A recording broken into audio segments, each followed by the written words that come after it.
is the Eisenhower Tunnel at over 11,000 foot of elevation. This is the TFL Gauntlet, and this is one of the toughest tests of a pickup's towing ability. From Silverthorne, Colorado to the top of the Eisenhower Tunnel, it's 8 miles of 7% grade. And we're gonna see how each of these new pickups can do it. And to help me is my partner in crime, Nathan Adlin here.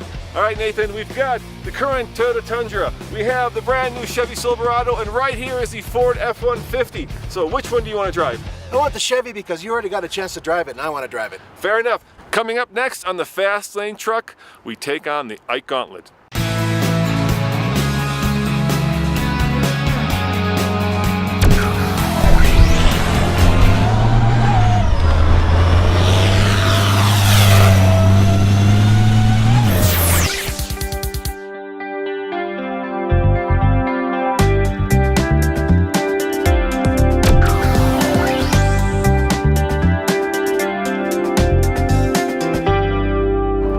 I see a problem. I'm counting 3 trucks, yet there are only 2 of us. Yeah, we need another driver. Yes, and I have just a man for the job. Come on in, Kent. It's Mr. Truck. Mr. Truck, Kent Sundling, our expert resident trucker. And Kent, I gave Nathan the choice, so I'm gonna give you the same choice. Which of these 3 pickups do you want to drive? That's a tough choice, but I'll take the Ford. So you're a Ford guy, huh? Well, I like them all. He's being politically correct. All right, that means I get to drive the Toyota. Obviously, these trucks don't directly compete. We're in a way comparing apples to oranges. This is turbocharged, this is normally aspirated. They all have different gear ratios in the axle, which is also a big issue. But the reason for that, quite frankly, is the manufacturers up here in Colorado won't give us the competing trucks. Isn't that right, Nathan? That is correct. It's very difficult for us to say we want exactly the same thing and then to have them provided. So we have to make do with what we got. And this is what we got.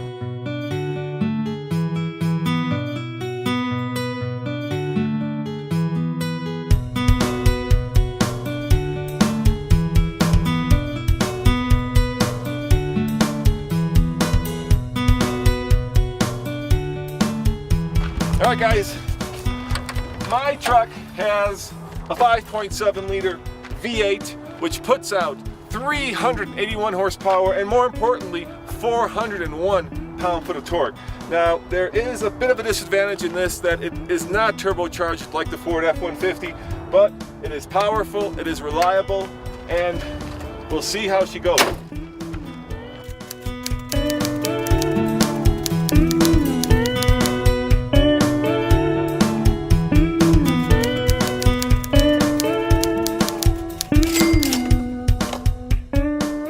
Why don't you explain to the folks out there what a brake does on the trailer and how it controls it? Well, the brakes, it's got a gain setting which tells you how much pressure to put on the trailer, but that is how you get brakes to your trailer, through the brake controller. It has a manual override, so if you're in a situation where the trailer's swaying and you can't control it, you can hit the brake controller separately from the truck brakes, which can keep you lined up straight, help you on icy mountain roads. A lot of times you need sway control. Somebody cuts you off on an interstate and the trailer starts swinging, you don't want to grab your brake controller independently of your foot brake. So let me explain that for all you car folk out there. Basically, the trailer has its own brakes, and when you hit the brakes on the pickup, it also activates the brakes on the trailer. But if you don't have an integrated brake controller, it doesn't do that, which means that you got to add one. You got to add one, which is what we did here. And sometimes the trailer can start swaying, and if it's actually built into the pickup, the system, the computer in the pickup knows how to mitigate that by hitting the brakes in the trailer so that it stops swaying. Right, it does. The ABS computer actually will control all the movement through its X and Y axis. It's a very great system for sway control on bumper pull trailers. It's not such an important deal on a fifth wheel or a gooseneck. Bumper pulls can save your life. Now you're really confusing them, but the fact is I don't have sway control, so I better be careful. Yes. Of course, the most important statistic is how much can the pickup tow, and this Tundra is rated at 9,000 pounds. And yesterday, we took the old 1978 Diamond in the Rough Lincoln Continental, and if you're interested in this, we've done a whole series of videos on it on TFL Car where we're restoring it, and we got it weighed to find out exactly how much the car and the trailer weigh. Check it out now. All right, in order to figure out how much we're exactly towing, we're going to do something very straightforward. We're going to weigh the Lincoln with the pickup, and then we're going to unhook the Lincoln and weigh the pickup, and then we're just going to subtract the first weight from the second weight and get the weight of the old girl on the trailer.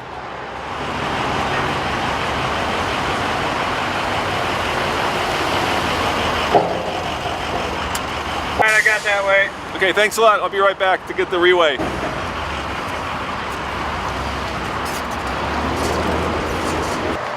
So if you want to be an intern or photographer at the Fast Lane Truck, it's not all about driving crazy fast cars and trucks. It's really about doing the hard work, like unhooking trailers from pickups. Really. Here, I'll help you.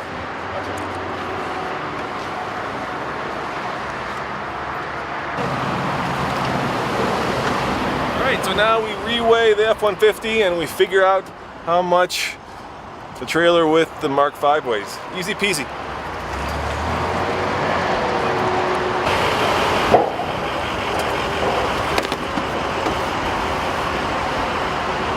I gotcha. Thanks, appreciate it. All right, we have the results here. The combined weight of the Ford F-150 and the old Diamond in the Rough is 13,460 pounds, which means if I do the math, that the trailer and the Lincoln weigh 7,120.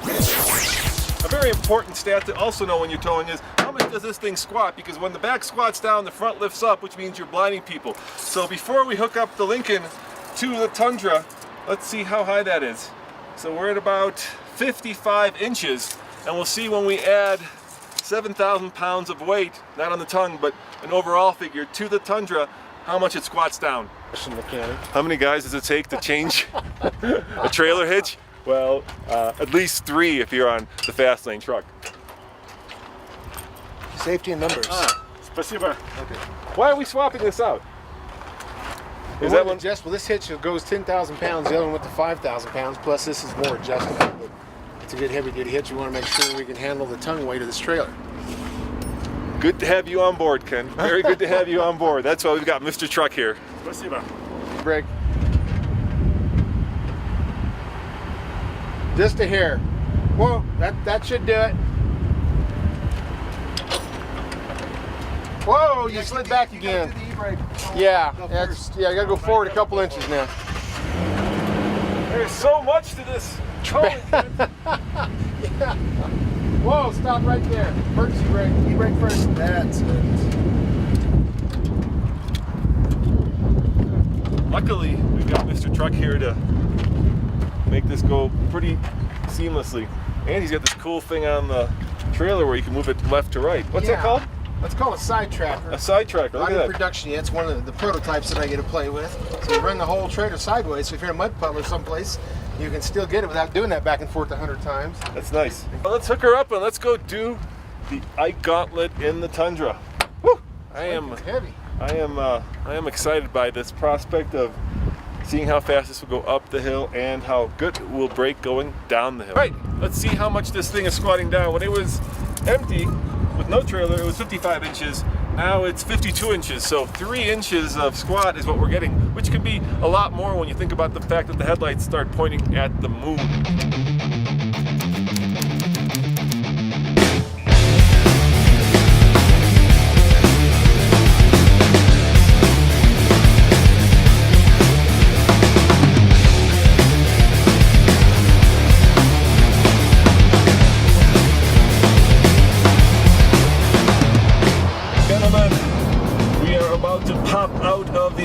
Tunnel going down to Silverthorne, Colorado. So it's a steep grade, next 7 miles. And do you have a tow mode? Tow haul. Tow haul. I do have a tow mode. Because we do need to use grade shifting if we'll need everything we can to slow down. I am in tow haul mode. So let's see how the Tundra does. So far so good, but then we just got out of the tunnel. Yeah, we're just coming out of the darkness. What does that tow haul button do when you're descending? Well, it's most of these modern trucks, it actually does grade shifting. So when you're slowing down, if you tap on the brake, it will shift to the next gear if there's enough RPM room not to go against the rev limiter. So if the computers know all that. So if there's room to shift down, it does it for you every time you tap the brake. Even with this aftermarket brake controller? Yes, because this is all about the transmission and what the transmission can do to help slow you down. This is the gas engine, so you have some engine braking on the gas engine. You have the throttle that closes, so it's you get a little bit of butterfly action in there to help control the vehicle. So far, so good. I feel like I'm in control. I feel like it's actually very smooth. I think 55 is a prudent speed. and it's the speed that the traffic, at least the slower towing traffic, is going at. Center seat sucks. You're like the naughty child, Nathan. You got stuck in the middle there. There's like a hump in the center of the seat, so you lift up a little bit, and there's not a lot of support if you're large. Now we do have a truck runaway ramp up here. Hopefully we won't need that, right, Kent? That's pretty exciting stuff. If we were a semi, weigh 80,000 pounds, we might make it to the top. At this kind of weight, we would probably fly through the windshield, and a lot of stops. Yes, it would stop you so fast. Different things would happen to your body organs. It's like 4 or 5 feet deep, isn't it? It's like really or more. deep. Yeah, it's very deep. It will stop you faster than you want to stop. All right, so I'm kind of using the brakes sparingly, trying not to overheat them, but this pickup will pick up speed. You'd like that double pickup there if I let it. I mean, right now we're at 60 miles an hour, and I have to use the brake quite a bit to get us back down to that 55 miles an hour. Folks are used to driving fast in the mountains and live up here, so they're the ones that are passing you, and the tourists will be driving a little slower. It can be scary going 7-8 miles at 7% grade from 11,000 feet. That can make you nervous if you're not used to it. And Nathan, if you see any smoke coming out the back there, give me a heads up. So far, so good. That's a bad sign, right? Kind of, we get smoke coming out the back of do not want to have smoke. And something like this too, if you were doing crazy driving too fast and you were to lay on your brakes for a long period of time, besides warping your disc brakes, it would actually boil the brake fluid out of your master cylinder. You could actually lose everything. And then what were you going to do? I guess they got signs that tell you to go on to the next town if you can't stop. To Frisco, I think. Yeah, I do have this brake controller down here, and you've got it set to what? You said about 5? Yeah, that's 5 is how I convert it. So yeah, if you don't think the trailer's giving you enough brake, increase the gain, so we're getting a little more brake pressure. Whoa, look at this guy. Minivan doesn't drive into the back of that semi. Whoa, people. You cut that close. This is the thing. People just don't understand how tricky it can be to tow, because I don't have the braking power to stop, and this guy just cut right in front of me, and there was nothing I could do about it because I've got 7,000 pounds worth of trailer and Lincoln behind me pushing me down a 7% grade. Oh, exactly, and that's the problem. You get cars keep crowding in front of you, and you try to allow braking distance, so that's why you want to stay in the right lanes. If you have to, you can do the ditch special. You don't want to do that, but you sure don't want to plow into 3 cars in front of you either. No, that would be terrible. All right, gentlemen, here we are almost at the bottom of the Gauntlet, coming into the town of Silverthorne, Colorado, and we're going to now test the temperature of the brakes to see how much we use them, because that really is, as much as going up is more fun because we get to do a timed run, and it's kind of like, racing. This is really what towing is all about, right? Because if you can't stop this big rig, you're going to do some damage. Exactly true. That's the whole safety for you and your family and your other drivers. You've got to have brakes. And this is not like the diesel where you can get an exhaust brake to slow you down. You're expecting the transmission, grade shift, and exhaust brake to do it all for you. And the Tundra did fine. I think it's it's controllable. Yeah, it's well suited. Let's see if we can get these brakes tested for temperature. Our support crew, Andre the Russian mechanic, is going to come out, and he's going to test the brakes with the laser tester. Here he comes. I'd go in the park if I were you, so you can release the lamps. Yeah. Ага, температуру померить надо. Смотри, 306. What's the verdict, Andre? Come on over. What's the verdict? Holy cow. it's toasty. 306 is toasty. Yeah, go see the back. See if you can get the trailer. Yeah, because normally it was, 100 was the baseline, was it? Yeah. So 306 is pretty high. Ай-яй-яй. Uh-oh. What's the back run? How about the trailer? He's going to get that, too. We have to change brakes before we take this trailer home. They're getting all 3 of them. Трейлер нормально. All right. I don't speak Russian. Come on over here. I'll translate. No worries. All right, Andre, what was the verdict on the rear brakes? That was trailer? Oh, 343. Yeah, and the trailer is disc, not disc, it's drum. That's a rear brake. Oh, on the truck? Yeah. Holy moly. Now, what's the trailer brake? 180. 180. That's good, because that's regular drums, and these are disc. The truck's disc brakes, they should cool off better because they're I vented. can smell it, yeah. Andre's making Wow, that it is, stinks sign. All right, now the fastest we've done this is in the Ram 3500, and that was just over 10 minutes. Yeah. And I'm thinking that this is going to be slower because it's not a heavy duty, and we've got quite a bit of weight for Toyota Tundra.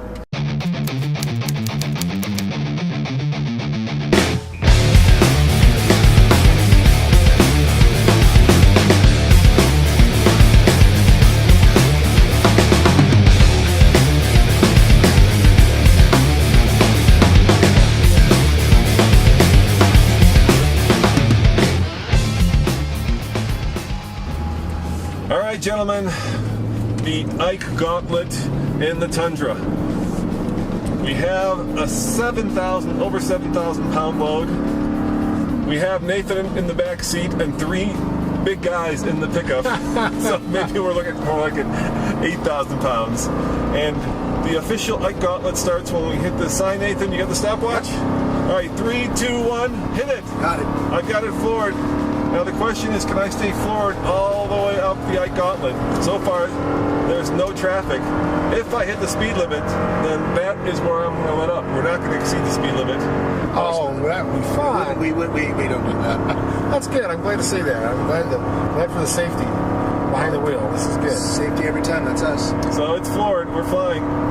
And the speed limit is 60. So I'm at the speed limit, guys. Sweet. So far, no problem. But we're not at the steep part yet. It's going to get much steeper the higher we go. Toyota comes in second with 401 foot-pounds of torque, and that's what's going to be able to hold your weight on the hill. But we do not have a turbocharger, which means, or dual turbochargers like in the Ford, which means that the air density up here at, let's say we're at about 10,000 right now, that is 30% less power. So how much horsepower does this have? This is 381. So take 30%. That's like lopping off 2 cylinders off the engine. We're really towing with the V6 at this point. Now, what helps us in this truck, which has the lowest axle ratio, is a 430, which is incredibly low. This one came out with in 2007. I was very impressed by that because the other trucks, we got very high ratios in them. The most common one now is a 355 or 373. Well, 430, semis hardly do 430s anymore, and actually you have to go to a Ford F450 to get a 430 axle ratio. Same way with Ram, you have to go to a 4500 to get a 430. The rest of them can't get that low of an axle ratio. This Toyota has it. All right, guys. Which should help with that. I got a semi in front of us, which I'm going to pass. I'm at 60 right now, and I'm still holding 60, and we're getting into the steeper part of the grade. So far, so good. I'm impressed by the torque that this thing is putting out and the power, even at 10,000 foot above sea level. What's our RPM? Are we close to red line? Or? We're at 4,000. Oh, we're in good shape. Yeah, we're in good shape. Uh-oh. My foot is to the floor and we're slowing down. We found the hump in the road. Here comes the Gauntlet. She's biting, gentlemen. She's biting. Oh, we're down to 58 miles an hour. My foot is to the floor. Oh. This is where we're going to stop and get more fuel. Yeah, we are just holding 60 miles an hour, barely. And the higher we go, the less air density. Because we're going all the way up to 11,000 foot above sea level. Yeah, 60 miles. If you're holding 60, we're actually doing pretty good. Are you holding 50 now? 60. It's still holding 60. That's 4,000 RPM. It's not a bad run. We are holding the RPM. Oh my. But you can tell this truck is struggling for power. What's our time, Nathan? So far, 248. 248. Now, we did it in the Ram in just over 10 minutes. Of course, we were towing a 17,000 pound trailer. We're in the rig, man. Big So rig. it's not exactly apples to apples. But I'm impressed. I mean, if you can maintain the speed limit going up one of the steepest grades in all of America, which this is actually. On an interstate, exactly. Yeah, on an interstate, this is as good as it gets. This is as steep as it gets. Hey, can you explain the ratios? Because some people don't understand the difference of 410 or 301 or whatever. Well, it helps the engine when the engine is like in direct drive, which now we already have direct drive. It's a 1-to-1 ratio to the rear axle. So what it amounts to is how many revolutions that back axle goes compared to the engine RPM. So if the engine turns over 4 times and the back axle turns over, I think it's 1 time, that's the 410 rear end, the 400 rear end. which we call them 410. That's where they end up at. But that's what it is. It's the amount of revolutions, engine versus revolutions in your pinion, your rear differential. So if the engine turns more revolutions and less on the differential, that gives it that helps with the torque. That actually gives you the towing ability, because you're not pulling the engine down. The negative part of that is that you start losing your efficiency when you're driving dry, right? Exactly. You usually end up at a higher RPM, so you lose the fuel efficiency for sure. Oh, it's getting steeper. You hear that engine? It dropped down again. Yeah. Oh, it's struggling. I think we're in second gear. Yeah, it's really struggling. We're passing slower trucks too. We're about to come up to a slow truck. Yeah, I wish we could see which gear we were in, because that's nice to see. This one doesn't show you guys. I have to move over to the fast lane now to maintain the full throttle here. Otherwise, we're going to have to let off. We lost a little bit of momentum, but I have to keep it. And now I'm in the fast lane. You feel right at home here, don't you? I do, yeah. I'm in the fast lane because we got a bunch of slower trucks up here. The idea is to keep it full throttle all along, so I did lift there once, but it was briefly. But that's the facts of traffic. The only other choice, of course, would be loose at midnight, which would be a bit more less traffic, but it wouldn't look good on film. No. All we'd see is us sitting here, whether we're nervous or not nervous, sweating or not sweating, I guess. Because it would be kind of scary. Oh, it just jumped up. Yeah, it doesn't tell you what gear you're in. So I'm pretty sure that's third gear. That's third. Yeah. So we were in second there. Now we're in third. Yeah, it's about normal. Now we're in third. Right. I'm going to put it back in automatic. It's doing well, actually. I'm surprised it's doing this well. There was a girl sitting by the side of the road playing guitar with the hood up. I don't think we're going to stop and give her a tip. I don't know what her purpose was there. Yeah, let's turn around. Wonder what she's playing. Maybe some of the truckers would go slow. They can pull over and give her a tip. All right, guys. Sure. Third gear, floored, 55 miles an hour. Now we're slowing down. Now we are officially slowing down. And it's slowing down more. I can feel it. Yeah, that loss of momentum cost us. Yeah, it's the girl next to the guitar. Yeah, we got to stop watching the girls. That was good. Come on, let's go. Oh, We just crossed 6 minutes. Yeah, and here comes the Nissan Rogue passing us on the right. I better move It's not towing anything, so... Pedal to the metal, guys. Pedal to the metal. Wide open throttle. All right, let me look at the temperatures. So far, oil temperature is good. Water temperature is good. Transmission temperature is good. But this... We're not straining anything. We're doing good. No, with the engine straight, you can hear it. Well, yeah, it's let's say RPMs. That's gas engines. That's the difference. Gas engines will run at higher RPMs. That's how they're designed. Their torque band's higher than what a diesel. A diesel kick in, say 14 to 1800 RPMs. These won't kick in to above 3,000. It got back up to 60 when it kicked down to second gear, but now in third gear it's slowing down again. All right, Nathan. Let's do it. So we're at 720 right now. All right, we're coming up to the finish of the Gauntlet. When you see the stoplights, Nathan, hit that stop button and give us the results. You got it. Which stoplights? You'll see them. Okay. There's only one set of stoplights. Okay. So luckily I can pass this guy without lifting. I think we go down to 2 lanes, don't we? Yeah, that's why I'm moving over. Yeah. And pretty soon you'll see the stoplights. So we're at 55, floored all the way, still slowing down.